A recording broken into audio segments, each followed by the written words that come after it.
നമ്മുടെ യേശു തമ്പുരാൻ നമ്മെപ്പോലെ ജഡശരീരത്തിൽ ഈ ഭൂമിയിലായിരിക്കുമ്പോൾ ഏറിയ പുരുഷാരം അവൻ്റെ കൂടെ ചെന്നപ്പോൾ യേശു തിരിഞ്ഞു നിന്ന് ആ പുരുഷാരത്തോട് പറഞ്ഞ ഒരു വാക്ക്, ലൂക്കോസ് എഴുതിയ സുവിശേഷം 14-ാം അധ്യായത്തിൻ്റെ 26-ാമത് വാക്യം.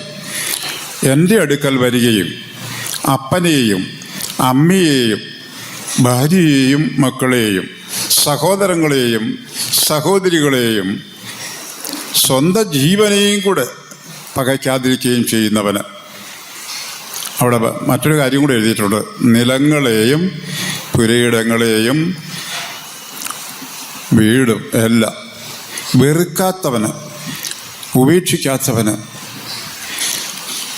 എൻ്റെ ശിഷ്യനായിരിക്കാൻ കഴിയുകയില്ല എന്ന് യേശു ഈ ജനത്തോട് അരുളി ചെയ്തു.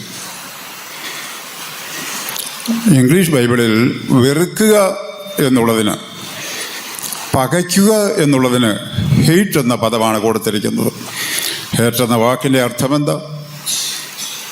നിങ്ങൾ ഡിക്ഷണറി എടുത്ത് നോക്കുക. കഠിനമായി വെറുക്കുക ഒരർത്ഥമതാ. മറ്റൊന്ന് പകയ്ക്കുക, മറ്റൊന്ന് ഉപേക്ഷിക്കുക. ഇങ്ങനെയുള്ള വാക്കുകളാണ് അതിൻ്റെ അർത്ഥമായി ഡിക്ഷണറിയിൽ നമുക്ക് കാണാൻ കഴിയുന്നത്. ദൈവത്തിൻ്റെ പരിശുദ്ധ നാമം വാഴ്ത്തപ്പെടുമാറാകട്ടെ. സകലത്തെയും ഉപേക്ഷിക്കാത്ത ഒരുവന്, വെറുക്കാത്ത ഒരുവന്, പകയ്ക്കാത്ത ഒരുവന് യേശു ക്രിസ്തുവിൻ്റെ ശിഷ്യനായിരിക്കാൻ കഴിയുകയില്ല എന്ന് മാക് ഡൊണാൾഡ് എന്ന ഇംഗ്ലീഷുകാരൻ, ഒരു ദൈവഭക്തനായ മനുഷ്യൻ, ഒരു പുസ്തകം എഴുതി. ഇംഗ്ലീഷിലാണ് എഴുതിയത്. അത് നമ്മുടെ യാക്കോബായിലെ കോനാട്ട് മൽപ്പാൻ വിവർത്തനം ചെയ്തു, പരിഭാഷപ്പെടുത്തി എഴുതി. ആ പുസ്തകത്തിൻ്റെ ഹെഡിങ് യഥാർത്ഥ ശിഷ്യത്വം എന്നാണ്. യാക്കോബായിലെ കോനാട്ട് മൽപ്പാൻ എഴുതിയത്. അതിലിങ്ങനെയാണ് പറഞ്ഞിരിക്കുന്നത്, സകലത്തെയും ഉപേക്ഷിക്കാത്ത ഒരുവന് യേശു ക്രിസ്തുവിൻ്റെ അകന്ന ശിഷ്യനായിരിക്കാൻ പോലും സാധ്യമല്ല എന്ന്. സകലത്തെയും ഉപേക്ഷിക്കാത്ത ഒരുവന്, സകലത്തെയും വെറുക്കാത്ത ഒരുവന് യേശു ക്രിസ്തുവിൻ്റെ അകന്ന ശിഷ്യനായിരിക്കാൻ പോലും കഴിയുകയില്ല എന്ന് കർത്താവ് പറഞ്ഞതും അതാ. എൻ്റെ അടുക്കൽ വരികയും അപ്പനെയും അമ്മയെയും ഭാര്യയെയും മക്കളെയും സഹോദരങ്ങളെയും സഹോദരികളെയും നിലങ്ങളെയും പുരയിടങ്ങളെയും സ്വന്തം ജീവനെയും കൂടെ പകയ്ക്കാതിരിക്കുകയും ചെയ്യുന്നവന് എൻ്റെ ശിഷ്യനായിരിക്കാൻ കഴിയുകയില്ല എന്ന്. ലോകം താത സഹോദര ജാതിയതും തറവാടും ആകെ ഉപേക്ഷിച്ചേശുവിനായി മരണം സ്നേഹിച്ച സഹൃദയന്മാരെ സദാകാലം പിൻപറ്റുവത് നന്നേറ്റം. പിൻപറ്റുவது നന്നേറ്റം. യാക്കോബായിൽ അത് ഒരു പാടുന്ന ഒരു ശ്ലോകമായത്. സകലത്തെയും ഉപേക്ഷിക്കാത്ത ഒരുവന്. അതെ, ഇപ്പം ആ പാട്ടൊന്ന് തിരുത്തി എഴുതിയിട്ടുണ്ട്. അത് അവരെ പിൻപറ്റണമെന്നല്ല എഴുതിയിരിക്കുന്നത്. പിന്നെ ഇപ്പോൾ പാടുന്നത് അവരെ സ്മരണം ചെയ്തത് നന്നേറ്റം. അവരെ ഓർത്താൽ മതിയെന്ന്, വിടണമെന്നൊന്നുമില്ല, ഓർത്താൽ മതിയെന്ന് എഴുതി ഇപ്പം പാടുന്നത്. ദൈവത്തിൻ്റെ പരിശുദ്ധനാമം വാഴ്ത്തപ്പെടുമാറാകട്ടെ. 1956 എൻ്റെ പിതാവിന് സുവിശേഷ വേലയെക്കുറിച്ചുള്ള, ദൈവവേലയെക്കുറിച്ചുള്ള ദർശനമുണ്ടായപ്പോൾ 56 ഞങ്ങളുടെ വീട്, വസ്തുക്കൾ, നിലങ്ങൾ എല്ലാം വിറ്റു. എല്ലാം വിറ്റിട്ട് ആ പണം കൊണ്ടുവന്ന് വിശുദ്ധന്മാരുടെ ഭാഗത്തിൽ വെച്ചു. എന്നിട്ട് ഞങ്ങൾ മക്കൾ 3 പേര് ആയിട്ട് കർത്താവിൻ്റെ ശുശ്രൂഷയ്ക്കായി പിതാവ് ഇറങ്ങി തിരിച്ചു. എനിക്കന്ന് 4 വയസ്സ്. എനിക്കൊരു പെങ്ങളുണ്ട്, അവർക്ക് 7 വയസ്സ്. ഒരു ജ്യേഷ്ഠനുണ്ട്, അദ്ദേഹത്തിന് 9 വയസ്സ്.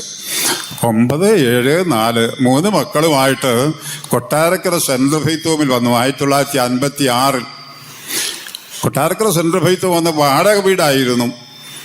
സ്വന്തമായ ഫെയ്ത്തോം ഒരിടത്തുമില്ല. 56 എല്ലാം വാടക വീടുകളാണ്.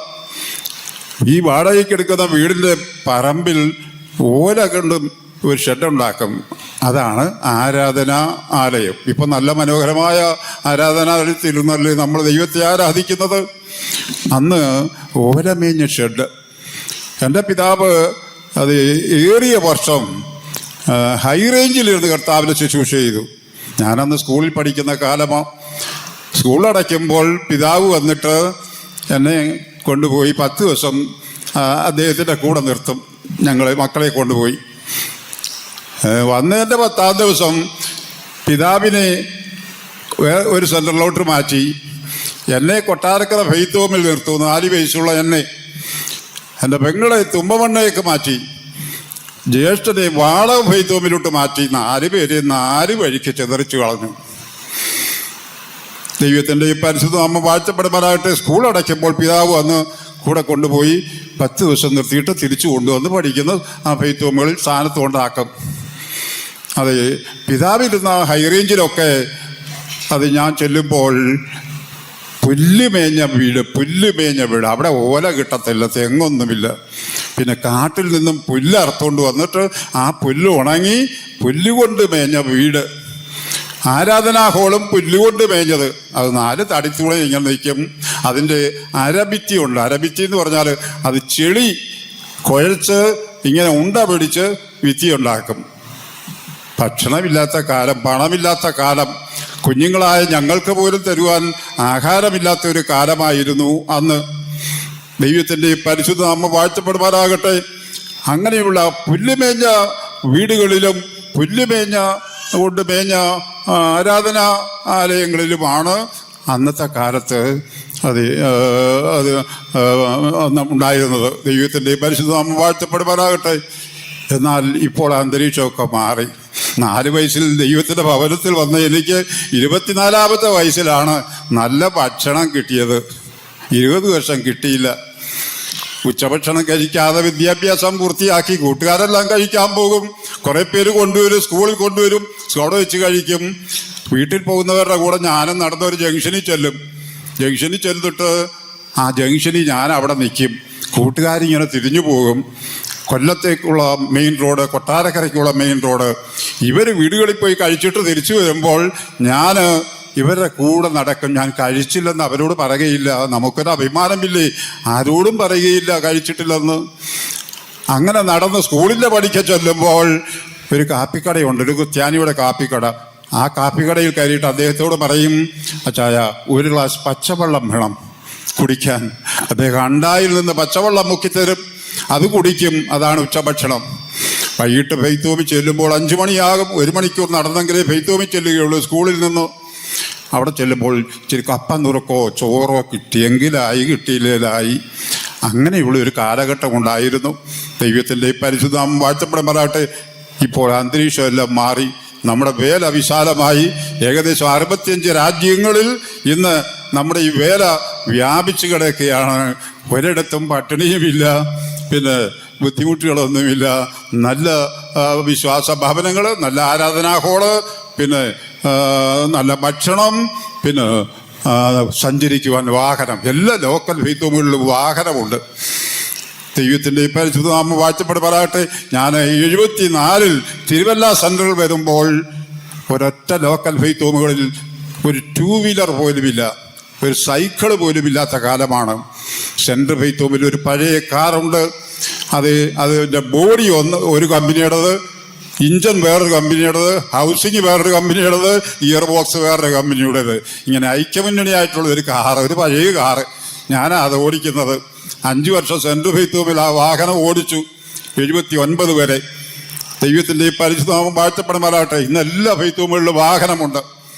ചില ഉപദേശിമാർ, ഊപ്പന്മാർ 2 സഭയെ നടത്താൻ പോകുന്നു. 4-5 സഭകളിൽ നിന്ന് നമുക്ക് ശുശ്രൂഷകരില്ല. അപ്പോൾ 2 സഭയെ നടത്താൻ പോകുന്നു. അവർ ചെല്ലുന്ന സഭയിലും നടത്താൻ പോകുന്ന സഭയിലും വാഹനമുണ്ട്. 4 വീലറുണ്ട്, 2 വീലറും ഉണ്ട്, എല്ലാവർക്കും ഉണ്ട്. അങ്ങനെ പക്ഷെ ഇറങ്ങി വരാൻ ആളില്ല. ഈ 33 ബ്രാഞ്ച് സഭയുള്ള തിരുവല്ല സെൻട്രൽ ഈ ഒരു ഒറ്റക്കുട്ടി ഫ്രീഡ മാത്രമുണ്ട് സുവിശേഷ വേലയ്ക്ക് ഈ വർഷം വരാൻ പുരുഷപ്രജയൊന്നുമില്ല. ദൈവത്തിൻ്റെ പരിശുദ്ധനാമം വാഴ്ത്തപ്പെടുവാനായിട്ട് ഇത്രയും സൗകര്യങ്ങളൊക്കെ ഉണ്ടായിട്ടും കർത്താവിൻ്റെ വേലയ്ക്കായിട്ട് മുൻപോട്ട് വരാൻ അത് താല്പര്യപ്പെടുന്നവർ തുലവും ചുരുക്കമാണ്. ദൈവത്തിൻ്റെ പരിശുദ്ധനാമം വാഴ്ത്തപ്പെടുവാനായിട്ട് അത് കർത്താവിൻ്റെ ശുശ്രൂഷയ്ക്കായി ഈ പ്രിയപ്പെട്ട മകളെ കർത്താവ് വിളിച്ച് വേർതിരിച്ചു. അത് വീട്ടിലെ ഇളയ മകളാണ്. അവിടെ കല്യാണം കഴിച്ചുവിടുമായിരുന്നു, കുടുംബമായിട്ട് അവർക്ക് ജീവിക്കാമായിരുന്നു. എന്നാൽ സകലത്തെയും ഉപേക്ഷിച്ച് പ്രതിഷ്ഠിക്കപ്പെട്ട ഒരു വിശുദ്ധ ജീവിതം ചെയ്യുവാനായിട്ട് സിയോനെക്കുറിച്ചുള്ള ദർശനമുണ്ടായപ്പോൾ, സിയോനെക്കുറിച്ചുള്ള വെളിപ്പാട് ദൈവം കൊടുത്തപ്പോൾ തൻ്റെ പിതാവിനെയും ചാർച്ചക്കാരെയും സ്വന്തം ഭവനത്തെയും ദേശത്തെയും എല്ലാം വിട്ട് കർത്താവിൻ്റെ പിന്നാലെ ഇറങ്ങി പുറപ്പെടുവാൻ അത് തയ്യാറായി വന്നിരിക്കുകയാണ്. ദൈവത്തിൻ്റെ പരിശുദ്ധനാമം വാഴ്ത്തപ്പെടുമാറാകട്ടെ. ഇന്ന് ഈ യോഗം നടത്തി ഇവിടെ നിന്ന് യാത്ര അയച്ച് തിരുവല്ലയിൽ ചെന്ന് നാളെ വൈകിട്ട് മദ്രാസ്, ചെന്നൈ, ഇരുമ്പുലിയൂർ സഭയുടെ ഹെഡ്ക്വാർട്ടേഴ്സിലേക്ക് ട്രെയിനിങ് സെൻ്ററിലേക്ക് പോവുകയാണ്. 2 വർഷം ട്രെയിനിങ് ഉണ്ട്. ആ ട്രെയിനിങ് അത് ഭംഗിയായി കംപ്ലീറ്റ് ചെയ്ത് കർത്താവിൻ്റെ വേലയിൽ അനുഗ്രഹിക്കപ്പെട്ടവരായി കാണപ്പെടണം. അതിനുവേണ്ടി നാം എല്ലാവരും കൂടെ ചേർന്ന് പ്രാർത്ഥിച്ച് അയക്കുകയാണ്. ഇത് പാലം വലിക്കൽ ശുശ്രൂഷ, തമിഴ്നാട്ടിൽ പറയും പാലം വലിക്കൽ ശുശ്രൂഷ എന്ന് പറയും. ഒരു പാലം ഇട്ടിരുന്നത് ഇവിടുന്ന് അക്കരയ്ക്ക് പോകാൻ വേണ്ടിയാണ്. അതെ, ആ പാലം ഇനി വലിച്ചു കഴിഞ്ഞാൽ പിന്നെ അക്കരയ്ക്ക് പോകുന്നത് എങ്ങനെയാ? ഇപ്പോൾ ഇവിടുന്ന് പോവുക, പാലം വലിച്ചു പോവുക. ഇനി തിരിച്ചിങ്ങോട്ട് വരാൻ പാലമില്ല കേട്ടോ. തമിഴ്നാട്ടിൽ പറയുന്നത് പാലം വലിക്കൽ ശുശ്രൂഷ ചെയ്ത നിങ്ങൾ കേട്ടിട്ടുണ്ടോ? ഉണ്ടോ? പാലം വലിക്കുക. അതെ, എന്ന് വെച്ചാൽ കർത്താവ് പറഞ്ഞു, കലപ്പയ്ക്ക് കൈവച്ച ശേഷം പിറകോട്ട് നോക്കുന്നവൻ ദൈവരാജ്യത്തിന് കൊള്ളാകുന്നവനല്ല എന്ന് പറഞ്ഞു. അതെ, കർത്താവിൻ്റെ ശുശ്രൂഷയ്ക്കായി അത് കർത്താവ് വിളിച്ച് വേർതിരിച്ചു. കർത്താവിൻ്റെ പിന്നാലെ ഇറങ്ങി പുറപ്പെടുക. കർത്താവ് ഈ ഭൂമിയിലായിരിക്കുമ്പോൾ ഗലീലക്കാർ പുറത്തുകൂടെ നടക്കുമ്പോൾ ചില വ്യക്തികളെ കണ്ടു. പത്രോസ്, യോഹന്നാൻ, യാക്കോബ്, അന്ത്രയോസ്, ഇവരെയൊക്കെ കണ്ടപ്പോൾ അവരോട് പറഞ്ഞു, നിങ്ങൾ എൻ്റെ പിന്നാലെ വരിക എന്ന് പറഞ്ഞു. കർത്താവ് വിളിച്ചവരെ, അവർ മുക്കോന്മാരാ. കടലിൽ നിന്ന് മീൻ പിടിച്ച് ഉപജീവനം കഴിക്കുന്നവർ. പടകും വലയും മാത്രമാണ് അവർക്കുള്ളത്. പിന്നെ കടൽ തീരത്ത് ചെറിയ കുടിലും കാണും, അത്രയേ ഉള്ളൂ അവർക്ക്. പാവപ്പെട്ട മനുഷ്യരായിരുന്നു. അത് അവർ ദരിദ്രരായിരുന്നു എന്ന് തിരുവെഴുത്ത് പറയുന്നു. അങ്ങനെയുള്ള വ്യക്തികളെ കണ്ടപ്പോൾ കർത്താവ് പറഞ്ഞു, എൻ്റെ പിന്നാലെ വരാൻ പറഞ്ഞു. അവർ പടകും വലയും ഉപേക്ഷിച്ചു. ആർക്കും കൂടെ അവർക്കുള്ളത് അതേ ഉള്ളൂ. അത് ഉപേക്ഷിച്ചിട്ട് കർത്താവിൻ്റെ പിന്നാലെ പോയി. അവർ കർത്താവിൻ്റെ ശിഷ്യന്മാരായി. അത് കർത്താവ് ഏൽപ്പിച്ച ശുശ്രൂഷ ചെയ്തതായി തിരുവെഴുത്തിൽ കൂടെ നമുക്ക് മനസ്സിലാക്കുവാൻ കഴിയും. ദൈവത്തിൻ്റെ പരിശുദ്ധനാമം വാഴ്ത്തപ്പെടുമാറാകട്ടെ. ഇപ്പോൾ നാം കേട്ടതുപോലെ, എനിക്ക് ശുശ്രൂഷ ചെയ്യുന്നവൻ എന്നെ അനുഗമിക്കട്ടെ. ഞാനിരിക്കുന്നിടത്ത് എൻ്റെ ശുശ്രൂഷക്കാരും ഇരിക്കും. അത് ശുശ്രൂഷ ചെയ്യുവാൻ ഒരുവൻ ആഗ്രഹിച്ചാൽ, ദൈവവിളി ഉണ്ടായാൽ അവൻ കർത്താവിനെ അനുഗമിക്കണം, കർത്താവിനെ പിൻപറ്റണമെന്ന് അത് തിരുവെഴുത്ത് നമ്മെ ഓർപ്പിക്കുന്നു. ഈ പ്രിയപ്പെട്ട മകളെ കർത്താവ് അത് ധാരാളം കൃപ കൊടുത്ത് നിലനിർത്തുമാറാകട്ടെ എന്ന് പ്രാർത്ഥിച്ചുകൊണ്ട് ഞാൻ എൻ്റെ വാക്കുകളിൽ നിന്ന് വിരമിക്കുന്നു. ദൈവം നമ്മെ അനുഗ്രഹിക്കുമാറാകട്ടെ. സ്തോത്രം.